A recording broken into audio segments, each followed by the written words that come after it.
بسم اللہ الرحمن الرحیم۔ قصیدہ بردہ میں دوسری فصل چل رہی ہے مخالفت نفس کے متعلق۔ تو یہ شعر دیکھیے، فَصْرِفْ هَوَاهَا وَحَاذِرْ أَن تُوَلِّيَهُ إِنَّ الْهَوَا مَا تَوَلَّ يُسْمِ أَوْ يَصِمِ مولاي صل وسلم دائما ابدا على حبیبک خیر الخلق کلہم۔ اب کہہ رہے ہیں یہ شاعر محترم، تم نفس کو اپنی مرضی نہ کرنے دو اور اسے اپنے اوپر قابو پانے کا موقع نہ دو، کیونکہ نفسانی خواہش بڑھ جانے پر یا تو نفس کو مار ڈالتی ہے یا بیکار کرتی ہے، یعنی کہ برباد کرتی ہے یا عیبدار کرتی ہے۔ تو گزشتہ شعر میں نفس کے متعلق مصنف نے یہ کہا کہ نفس کو اگر خواہشات سے نہ روکا جائے تو وہ چھوٹے بچے کی طرح جو ہے اس کی عادت چھوٹتی نہیں۔ جیسے ایک چھوٹا بچہ ہے، اس کو ماں دودھ پلاتی ہے، تو جب تک ماں اس کی دودھ کو چھڑائے گی نہیں وہ خود سے نہیں چھوڑے گا۔ تو اسی لیے آپ کو کرنا یہ ہے کہ نفس کی خواہشات کو پورا نہ ہونے دیا جائے۔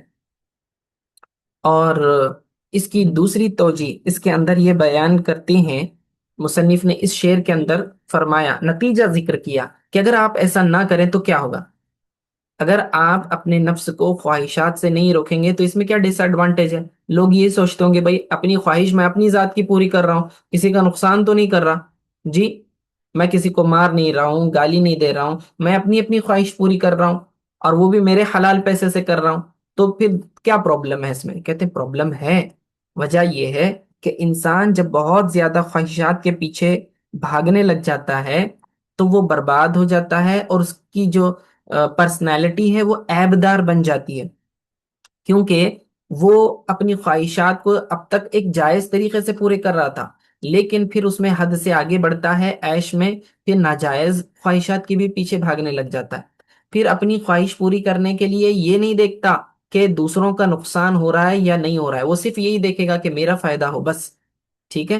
تو اس وجہ سے جو ہے وہ ہلاک و برباد ہو جاتا ہے۔ اور دوسری بات اس کے اندر بہت ہی خطرناک بات ہے، یہ جو مصنف نے کہا دوسری توجہ، کہ فرمایا کہ ان الہوا ما تولا یسمی او یسمی، یا تو یہ برباد کر دے گی یا تو یہ ناکارہ اور بیکار کر دے گی۔ دیکھیے انسان جو ہے مسلسل نفس کی بات مانتا جاتا ہے، نفس اس کو حکم دے رہا ہے کہ ایسا کر، وہ ویسا کرتا ہے اور اس نفس کی مخالفت نہیں کرتا، ٹھیک ہے، جبکہ اللہ رب العزت آمر ہے اور ہم مأمور ہیں، اللہ کا حکم چلے گا، ان الحکم الا للہ، کہ اللہ کے سوا کسی کا حکم نہ مانا جائے حقیقتاً، اور اللہ نے جو کہا ہے ہم نے ویسا کرنا ہے، کیونکہ وہ معبود ہے، یہ حق معبود کا ہے کہ اس کی بات مانی جائے، اس کی کوئی بات نہ ٹالی جائے۔ اب یہ پوائنٹ کو گہرے بہت اچھے سے سمجھ لیں، ٹھیک ہے۔ جس پوائنٹ کی طرف میں بتانے جا رہا ہوں وہ یہ کہ ہر حکم جس کا مانا جائے وہ معبود کی ذات ہوتی ہے، معبود کے علاوہ کسی کا ہر حکم نہیں مانا جاتا، سمجھے؟ لیکن بعض لوگ ایسے ہوتے ہیں اپنی خواہشات کا ہر حکم مانتے ہیں، گویا کہ انہوں نے اپنے نفس کو معبود بنا لیا ہے، سمجھے؟ گویا کہ انہوں نے اپنے نفس کو کیا ہے؟ معبود بنا لیا ہے، تو جس طرح معبود حکم دیتا ہے ایسا کرو تو ویسا کرتے جاتے ہیں، تو یہ اپنے نفس کا بندہ بن جاتے ہیں، اپنے نفس کو خدا بنا لیتے ہیں اور خود اس کا بندہ بن جاتے ہیں۔ حالانکہ حق تو یہ تھا کہ اللہ کو معبود مانا جائے اور اس کے حکم کو مانا جائے، لیکن بندہ اب کیا کر رہا ہے؟ اللہ کا بندہ نہ رہا بلکہ نفس کا بندہ بن گیا، خواہشات کا بندہ بن گیا۔ اور قرآن نے اس کو کلیئر کٹ واضح الفاظ میں بیان کیا۔ اللہ تعالیٰ قرآن میں فرماتا ہے افرأیت من اتخذ الہہ ہوا، کیا آپ نے اس شخص کو نہیں دیکھا جس نے اپنے نفس کو الہ بنا لیا ہے، خدا بنا لیا ہے؟ اللہ اکبر۔ آپ اندازہ لگائیں، اللہ قرآن میں کہہ رہا ہے کہ بعض ایسے لوگ ہیں جو اپنے نفس کو خدا بنا لیتے ہیں۔ افرأیت من اتخذ الہہ ہوا، ہوا کہتے ہیں خواہشات کو، یہاں پر یہی فرما رہے ہیں، دیکھیں ان الہوا ما تولی یسمی او یسمی، یہ اپنی خواہشات کو اس نے خدا بنا لیا۔ نفس کہتا ہے یہ کر تو کرتا ہے، جس طرح خدا کا حکم مانا جاتا ہے ویسے نفس کا وہ ماننے لگ جاتے ہیں۔ سمجھے؟ اور جب آدمی اس درجے تک پہنچ جاتا ہے تو اس کے برباد ہونے میں کوئی شک و شبہ نہیں رہتا۔ اور حدیث میں تو اس کی سخت تنبیہ کی گئی ہے، سخت ترین تنبیہ کی گئی ہے کہ بندہ کس طرح غیر کو اپنا معبود بنا لیتا ہے۔ ہم شرک ابھی تک یہی سمجھتے تھے کہ اللہ کے سوا کسی اور کو خدا بنا لیا جائے، یہ شرک ہے۔ تو یہ شرک خفی ہے کہ انسان اپنے نفس کو کیا بنا لیتا ہے؟ معبود بنا لیتا ہے، سمجھے؟ اور عبداللہ عبد الرحمن ہونا چاہیے، لیکن یہ عبد النفس بن جاتا ہے، اللہ اور رحمان کا بندہ نہیں بلکہ نفس کا بندہ بن گیا۔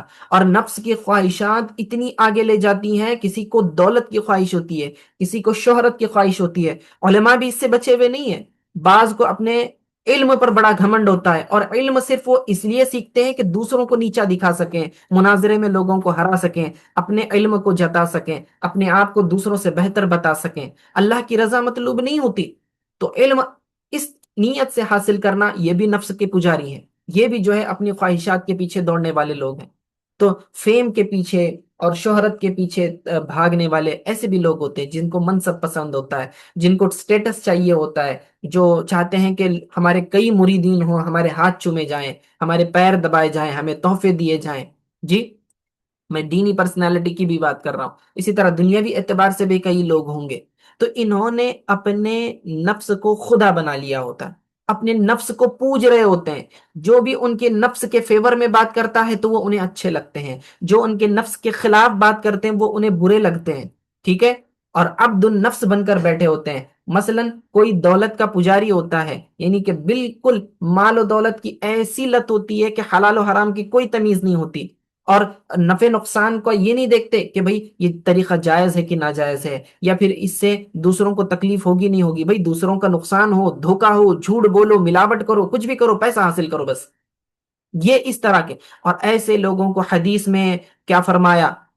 تعیس العبد الدینار و عبد الدرہم، اللہ اکبر، تعیس العبد الدینار، عبد الدیناری و عبد الدرہمی۔ حدیث نے فرمایا ہلاک ہو جائے وہ شخص جو دینار کا بندہ ہے اور درہم کا بندہ ہے۔ عبد الدینار کہا، بھئی کیا دینار کا کوئی بندہ ہوتا ہے؟ یعنی کہ مال و دولت کا کوئی بندہ ہوتا ہے؟ آج کے زمانے میں ہمارے یہاں روپیہ اور ڈالر کر لیں، عبد الروبیہ و عبد الڈالر ہو گیا، سمجھے؟ ڈالر کا بندہ اور روپیے کا بندہ۔ حدیث میں فرمایا تعیس العبد الدینار و عبد الدرہم، یہ جو دینار اور درہم کے بندے ہیں یہ ہلاک ہو جائیں۔ اب دیکھیں یہ لفظ تعیسہ جو ہے یہ خبریہ ہے یا انشائیہ ہے؟ خبریہ بھی ہو سکتا، انشائیہ بھی ہو سکتا۔ خبریہ کا مطلب کہ جس میں اللہ کے رسول صلی اللہ علیہ وسلم یہ فرما رہے ہیں کہ جو دولت کا لالچی بن گیا اور اس کو اپنی خواہشات نفس کو پورا کرتا ہے جائز ناجائز طریقے سے، تو پھر یہ کیا بن گیا؟ نفس کا پجاری ہے، دولت کا پجاری بن گیا، تو ایسا شخص ہلاک ہو گیا۔ یہ خبریہ ہو گیا، کیا جملہ خبریہ بنا؟ لیکن انشائیہ بنائیں گے تو بددعا بنے گی، تعیس العبد الدینار و عبد الدرہم، مطلب ہلاک ہو، برباد ہو جائے وہ آدمی جو دولت کا پجاری ہے، سمجھے؟ تو یہ رسول اللہ صلی اللہ علیہ وسلم کی دعائے ضرر یعنی بددعا ہو جائے گی اگر اس کو جملہ انشائیہ مانا جائے تو۔ یہ دونوں صورتیں اس میں نکلتی ہیں۔ تو فرمایا کیا اگر خواہشات کی پیروی کریں گے تو برباد ہو جائیں گے۔ اسی حدیث کی طرف اور آیت کی طرف شاعر محترم اشارہ کرتے ہوئے فرماتے ہیں فَصْرِفْ هَوَاهَا، تم اپنی نفس کو مرضی نہ کرنے دو، وَحَاذِرْ أَن تُوَلِّيَهُ، اور اسے اپنے نفس اور اپنے اوپر قابو پانے کا موقع نہ دو۔ تمہارا کام ہے اسے قابو کرو، نفس نے تم کو قابو نہیں کرنا چاہیے، کیونکہ فرماتے ہیں ان الہوا، کہ بے شک خواہشات ما تولا، جب بڑھ جاتی ہیں، یسمی او یسمی، یا تو برباد کر دیتی ہیں یا ناکارہ کر دیتی ہیں، سمجھے؟ تو تعیس العبد الدینار و عبد الدرہم جو حدیث میں آیا کہ برباد ہو جائے، ہلاک ہو جائے وہ آدمی جو دینار کا بندہ ہے اور درہم کا بندہ ہے۔ اللہ اکبر، اللہ اکبر۔ تو بہت آیت اس کے متعلق ہیں، تو مصنف رحمہ اللہ اس کا نچوڑ بتا رہے ہیں، تو نصیحت کر رہے ہیں سننے والے کو۔ شاعر نصیحت کرتا ہے، کہتا ہے کہ تم اس طرح نہ کرو، یہ بہت پیاری نصیحت ہے۔ اللہ تعالیٰ نے قرآن میں یہ بھی فرمایا کہ کافر کی علامت یہ ہوتی ہے کہ ہر کام میں نفسانی خواہشات کو ترجیح دیتا ہے۔ اللہ کی مرضی نہیں، اپنی مرضی، سمجھے؟ کافر کی کوشش یہی ہوتی ہے کہ نفسانی خواہشات کو ترجیح دیتا ہے۔ اللہ فرماتا ہے ان یتبعون الا الظن وما تهوى الانفس، کہ کفار ظن و گمان اور نفسانی خواہشات کی پیروی کرتے ہیں، یہ کافروں کی علامت ہے۔ اسی لیے مصنف فرما رہے ہیں تم اپنی نفس کو مرضی چلانے نہ دو۔ کافر ہوتا ہے جو اپنی نفس کی مرضی چلانے دیتا ہے، ٹھیک ہے؟ تو فصرف، صرفا صرفن کا معنی ہے واپس کرنا، ہٹانا، رد کرنا، روکنا، یہ معنی ہوتے ہیں۔ تو فصرف ہواہا، اپنی خواہشات کو روک دو۔ اللہ تعالیٰ قرآن جیسے فرما صرف اللہ قلوبہم، کہ قلوبہم اللہ تعالیٰ نے ان کے دلوں کو پھیر دیا، ہاں پلٹا دیا، یہ معنی۔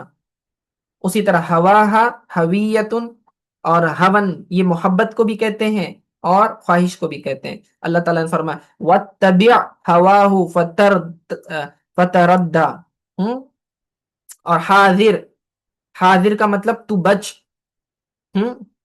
حاضر فعل امر ہے یہاں پر، حذیرہ کا معنی بچنا، حاضر، ٹھیک ہے؟ تو بچتے رہنا چاہیے، ڈرتے رہنا چاہیے، حاضرہ مفاعلہ۔ یہ لفظ حذرہ قرآن میں بھی ہے کہ اللہ نے فرمایا یجعلون اصابعهم من الصواعق حذر الموت، وہ کفار کیا کرتے ہیں؟ اپنے کانوں میں انگلیاں ٹھوس لیتے ہیں جب بجلی چمکتی ہے، کس کے وجہ سے؟ حذر الموت، موت کے ڈر سے۔ تولیہ، ولاہ کا معنی ہوتا ہے کسی کے پیچھے کرنا، یا کیا کہتے ہیں منہ پھیرنا معنی ہوتا، ٹھیک ہے؟ اور واللہ کا معنی ہوتا ہے کسی کو ذمہ دار بنانا، ولی بنانا، منہ پھیرنا، دونوں معنی ہو جاتے ہیں، ٹھیک ہے؟ اذا ولوا مدبرین قرآن میں ہے۔ یسمی، وسمائی، وسمن، عیب لگانا، ٹھیک ہے؟ عیب لگانا، وسمن آر دلانا، اور اسما، یسم کا معنی ہوتا ہے ہلاک کرنا، سما سمین، اس سے بنا ہے، ٹھیک ہے؟ اگلا شعر دیکھیں، کہتے ہیں وَرَاغِيهَا وَهِيَ فِي الْعَامَالِ سَائِمَةٌ وَإِنْ هِيَ اسْتَحَلَتِ الْمَرْعَ فَلَا تُسِمِ۔ جی، کہتے ہیں جب تمہارا نفس نیک کاموں میں لگا ہوا ہو تو اس پر دھیان دیتے ہی رہو، لیکن اگر وہ ان کاموں میں تکبر و فخر جیسی کوتاہیاں کرنے لگے تو اسے کرنے نہ دو۔ جی، یہاں پر یہ معنوی تشریح ہے، اصل میں لفظی ترجمہ یوں ہوگا اور اس نفس کی نگہبانی کرو اس حال میں کہ وہ اعمال کو چرنے میں ہو، اعمال کو چرنے میں ہو، اور اگر چراگاہ کو میٹھا پالے تو اسے روک لو۔ اب یہاں نفس کے دوسرے خطرے کی طرف لے جا رہے ہیں۔ پہلے تو کافر کے نفس اور فاسق کے نفس کے تعلق سے بیان کیا کہ علامہ بوصیری رحمہ اللہ فرماتے ہیں کہ تم نے اپنے نفس کو روکنا ہے۔ مومن جو ہے اپنے نفس پر کنٹرول کرتا ہے، کافر نہیں کرتا۔ تو کافر جو ہے یا فاسق جو ہے اپنی خواہشات کی پیروی کرتا ہے اور نقصان اٹھاتا ہے، برباد ہو جاتا ہے۔ لیکن کہتے ہیں کہ اگر کوئی آدمی نیک ہے، عبادت کرتا ہے، ذکر و اذکار کرتا ہے، نمازیں پڑھتا ہے، تو اس کا مطلب یہ نہیں کہ وہ نفس کے شر سے بچ گیا، نفس کے سرکشی سے اور نفس کی سازشوں سے بچ گیا، ایسا ہرگز نہیں ہے، کیونکہ نفس کی حکمرانی جسم پر چل رہی ہے اور نفس کا وزیر شیطان ہوتا ہے، اور شیطان کا کام ہی ہوتا ہے کہ نفس کو وہ مشورے دیتا رہے، اور پھر جو عبادات ہم کر رہے ہیں اس میں نیتوں کا کھوٹ ملا دیتا ہے، اخلاص کو ختم کر دیتا ہے، اس کے بعد وہ اعمال جو صالحہ کر رہا تھا اب اس کا ثواب اس کو نہیں ملتا، یا تو پھر ثواب ہی نہیں ملتا یا تو پھر گناہ ملتا ہے۔ نیک اعمال کر رہا ہے لیکن گناہ مل رہے ہیں، نماز پڑھ رہا ہے گناہ گار ہو رہا ہے، ذکر کر رہا ہے گناہ گار ہو رہا ہے۔ کیسے؟ کیونکہ نماز پڑھ رہا ہے دکھاوے کے لیے، جی نماز کیا کر رہا ہے؟ دکھاوے کے لیے پڑھ رہا ہے۔ حج کر رہا ہے کہ لوگ اس کو غنی سمجھیں، حاجی صاحب کہیں، ہاں حاجی صاحب کہتے ہوئے اس کو جو ہے تعظیم کریں اس کی، اور ذکر کر رہا ہے لوگوں کے سامنے بار بار تسبیحاں لے کر گھوم رہا ہے بتانے کے لیے کہ دیکھو میں ہمیشہ ذکر میں مشغول رہتا ہوں، جی ہمیشہ۔ تو یہ سب اگر کرے گا تو اس کا اعمال پر تکبر، اپنے آپ کو نیک سمجھنا، یہ اس کو پھر برباد کر دے گا۔ تو یہ دوسری نصیحت ہے، شاعر محترم فرماتے ہیں کہ دیکھو کہ